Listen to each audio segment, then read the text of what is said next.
साहिर भाई, आपने तो फ़न की दुनिया में बहुत सारा काम तो किया है, हज़ारों television shows, stage, theatre, film, direction, writer, radio. Radio, बहुत सारी, हुँ। हर शोबे में आपने कहीं न कहीं अपना हिस्सा डाला है। अच्छा। तो हर फ़ील्ड में क्यों आप मुख्तलिफ जो होते हैं हमारे आर्टिस्ट, किसी एक फ़ील्ड में आ गए, अदाकार बन गए, होस्ट बन गए, आप वर्सटाइल के चक्कर में हर जगह क्यों चले नहीं, जाते नहीं, हैं? वर्सटाइल के चक्कर में नहीं, भुट्टो साहब मेरा मानना लाइफ़ के बारे में बड़ा डिफरेंट है।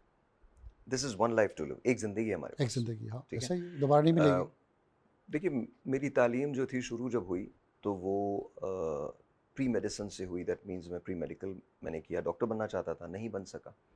तो मैंने जियोलॉजी लिया, जियोलॉजी लेने के बाद फिर इसके बाद मैं अमेरिका चला गया, वहाँ जाके पेट्रोलियम इंजीनियरिंग की, पेट्रोलियम इंजीनियरिंग करने के बाद फिर मुझे एहसास हुआ कि मुझे एक और मास्टर्स करनी चाहिए, तो मैंने न्यूरो लिंग्विस्टिक प्रोग्रामिंग के अंदर मास्टर्स किया, व्हिच इज़ ह्यूमन बिहेवियर। फिर उसके बाद अब मैं पीएचडी में अपनी रिसर्च कर रहा हूँ। तो ज़िंदगी के बहुत सारे फैसेट्स होते हैं। मेरे पास 24 घंटे हैं और उन 24 घंटों को मैं यूटिलाइज़ करना चाहता हूँ। मैं हर काम एन्जॉय करके करता हूँ।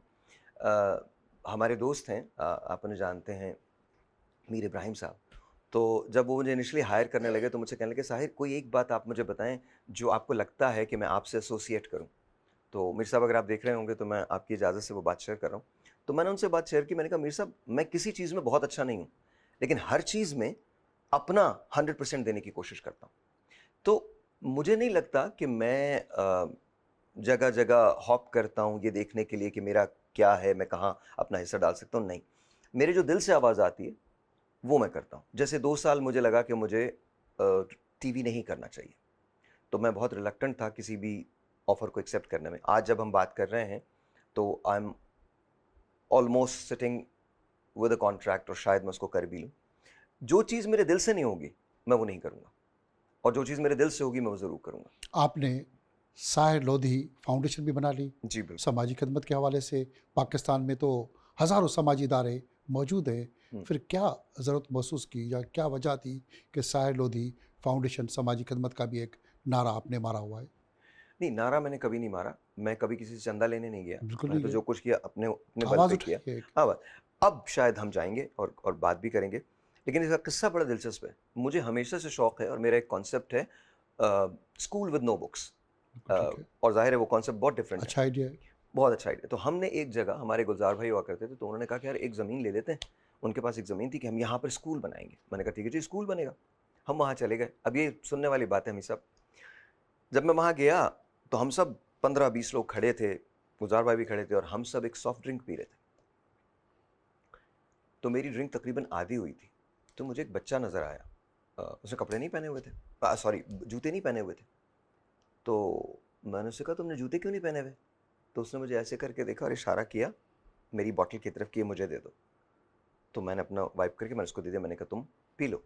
वो बॉटल लेते ही भागा। तो मैंने कहा सुनो, मुझे ऊपर से बहुत अच्छा लगा। मैं उसके पीछे गया, ज़रा सी दूर आगे जाने के बाद वो एक छोटे से घर के अंदर घुस गया। मैंने नॉक किया तो अंदर से एक आवाज़ आई कि आप आ जाएँ।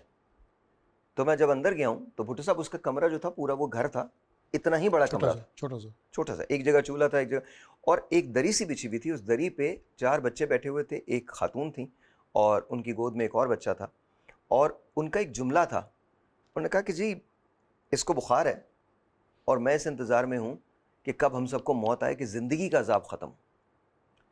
तो मुझे शदीद तकलीफ़, मैं बाहर आया, मैंने कहा यार स्कूल तो हम तब बनाएँगे जब ये बचेंगे, इन्हें तो ये इलाज बचेंगे, मैसर नहीं है। ऐसा ही है। तो वहाँ फिर हमने बुनियाद डाली थी एसएलएफ क्लिनिक की। आज उसको तकरीबन 8 साल हो गए। अब हमने उसको थोड़ा-सा बंद किया है। अब हमने एक और जगह ली है।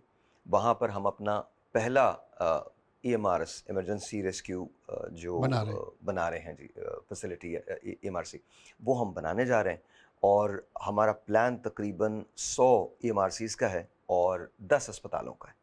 तो ये है। इसके साथ-साथ हमने स्कूल अडॉप्ट किए हैं। हमारे पास इस वक़्त करंटली 3 स्कूल्स हैं, जिसमें से 2 कुरंगी के अंदर हैं और एक जो है वो न्यू कराची के अंदर है। तो वो चल रहे हैं जिसके अंदर करीबन कोई 1,500 बच्चे जो हैं वो तालीम हासिल तालीम करते हैं। हासिल कर रहे तो अल्हम्दुलिल्लाह वी आर डूइंग, अभी तक हमने लोगों से हमने नहीं माँगा है। अब पहली मर्तबा होगा कि शायद in next couple of months मैं लोगों की तरफ आऊँगा और मैं चाहूँगा कि वो जिस तरह से भी हमारी हेल्प कर सकते हैं करें।